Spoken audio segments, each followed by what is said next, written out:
O presente diálogo confronta duas perspectivas paradigmáticas sobre o poder digital. De um lado, Sérgio Amadeu da Silveira, sociólogo e ativista brasileiro, cuja análise parte de uma sociologia crítica e da experiência política do Sul global. De outro, Luciano Floridi, filósofo ítalo-britânico e um dos arquitetos da filosofia da informação, cuja análise parte de princípios éticos e de uma ontologia da realidade digital. Este debate, uma produção do Filoflix, examina a tensão fundamental entre a soberania digital, a prerrogativa do Estado-nação de regular seu próprio ciberespaço e a governança global, a necessidade de marcos regulatórios transnacionais para um ambiente intrinsecamente sem fronteiras. A discussão se situa no início da terceira década do século XXI, um momento histórico definido pela consolidação do poder das Big Techs, pela crise das instituições democráticas liberais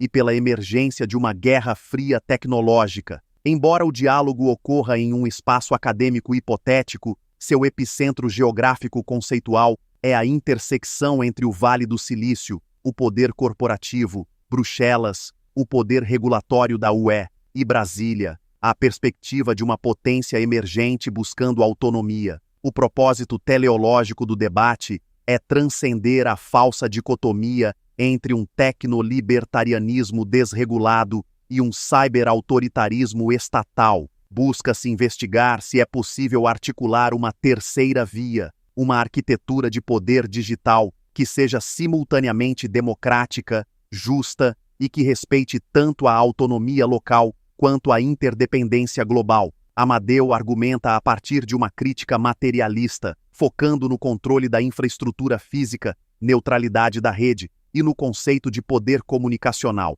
Floridi, por sua vez, emprega uma análise filosófica, argumentando que vivemos em uma infosfera que torna obsoletas as categorias do Estado-nação e exige uma nova ética da informação e instituições supranacionais.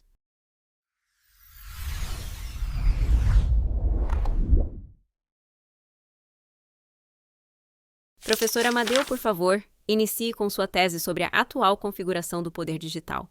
Agradeço. Para compreender nossa era, precisamos de um enquadramento que reconheça as assimetrias de poder. Argumento que vivemos uma nova fase do extrativismo histórico, que chamo, em diálogo com autores como Couldry e Mejias, de colonialismo de dados. Este não é uma metáfora, é a continuação da lógica colonial por outros meios. A vida social da periferia global é convertida em dados, extraída unilateralmente e processada nos países centrais, que nos devolvem aplicações e serviços que aprofundam a nossa dependência. Este modelo opera através de uma microeconomia da interceptação, cujo objetivo final é a modulação contínua de nossos comportamentos, desejos e crenças, transformando-nos em individuais, entidades divisíveis e vendáveis. Professor Floridi, sua resposta a este diagnóstico. O diagnóstico dos fluxos de dados é preciso, mas o enquadramento está, respeitosamente, preso a uma ontologia obsoleta. Nosso pensamento político, tanto à direita quanto à esquerda, ainda opera com uma filosofia das coisas, aristotélica newtoniana, que vê o mundo como um conjunto de entidades discretas. Eu argumento que a infosfera nos forçou a uma ontologia relacional. A questão não é mais sobre coisas, mas sobre as relações que as constituem. O grande desafio político do nosso tempo não é uma luta entre nações, mas sim a criação de um Human Project, unificado, que sintetize o verde, nossa ecologia natural, e o azul, nossa ecologia digital, por meio do design consciente de uma nova infraestrutura ética. Professor Amadeu, como o senhor responde a essa acusação de que sua visão está ontologicamente ultrapassada? Com o devido respeito, a infosfera do professor Floridi não flutua no éter. Ela roda sobre uma fisicosfera muito concreta de cabos submarinos, satélites e data centers, cuja propriedade é massivamente concentrada. Sua relação tem um endereço físico e um dono. Minha análise não é sobre coisas, mas sobre assimetrias de poder concretas. A soberania digital é o instrumento para que o Sul global possa negociar as regras dessas relações, em vez de simplesmente aceitá-las. A defesa da neutralidade da rede é a defesa do caráter relacional e aberto da própria rede contra os donos da infraestrutura que querem transformá-la em uma coisa a ser vendida em pacotes. Professor Floride, o professor Amadeu, o acusa de idealismo e de ignorar a geopolítica. Como a sua ontologia relacional lida com o poder bruto? Ela o reenquadra. O erro do professor é focar no relata, os nós da rede como nações ou empresas, em vez de focar nas relations, as regras e protocolos da própria rede. O problema não é que a Microsoft seja americana. O problema é a falta de uma infraética global. Uma infraética, assim como uma infraestrutura física, é o que condiciona e possibilita as interações. Hoje, a infraética da internet é largamente definida pelo Vale do Silício, com uma lógica de lucro. O que eu proponho é um projeto político consciente para desenhar uma nova infraética, baseada na tolerância, na justiça e na cooperação, que oriente tanto corporações quanto estados. Mas isso não nos leva a um colonialismo regulatório, como alguns críticos argumentam? A imposição de um modelo europeu, por exemplo?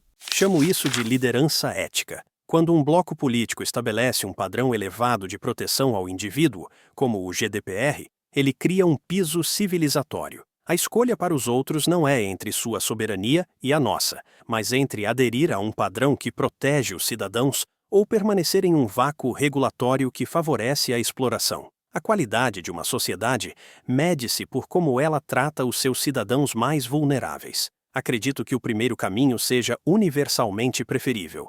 Professor Amadeu, o senhor fala em algocracia. Poderia nos dar um exemplo de como ela opera e como a soberania seria a resposta? A algocracia é o poder arbitrário dos algoritmos. Não falo de uma ameaça teórica. Meu próprio podcast, o Tecnopolítica, teve um episódio sobre gênero e racismo algorítmico bloqueado pelo YouTube por ser considerado conteúdo bizarro. A decisão foi revertida dias depois, sem qualquer explicação. Isso é a algocracia em ação. Um poder que julga, pune e perdoa sem transparência, sem processo legal e sem direito de apelação.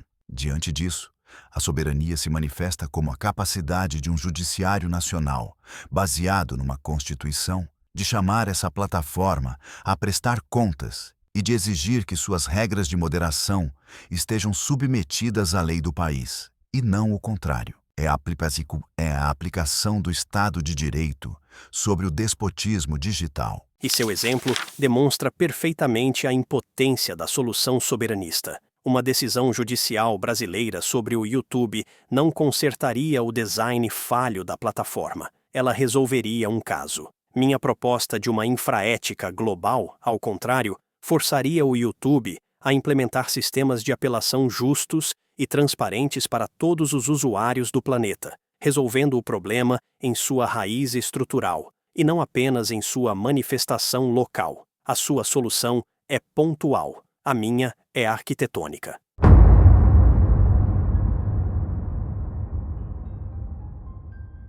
Minha conclusão é que a luta contra o colonialismo de dados é a luta anticolonial do nosso tempo. Ela exige o uso dos instrumentos democráticos que possuímos, como o Estado de Direito soberano, as agências reguladoras e a política industrial, para auditar algoritmos, proteger os dados dos cidadãos e fomentar alternativas tecnológicas. Falar em infraética e ontologia relacional, sem confrontar a geopolítica do poder, é, na prática, um discurso que, intencionalmente ou não, serve aos interesses de quem já detém o controle da infraestrutura.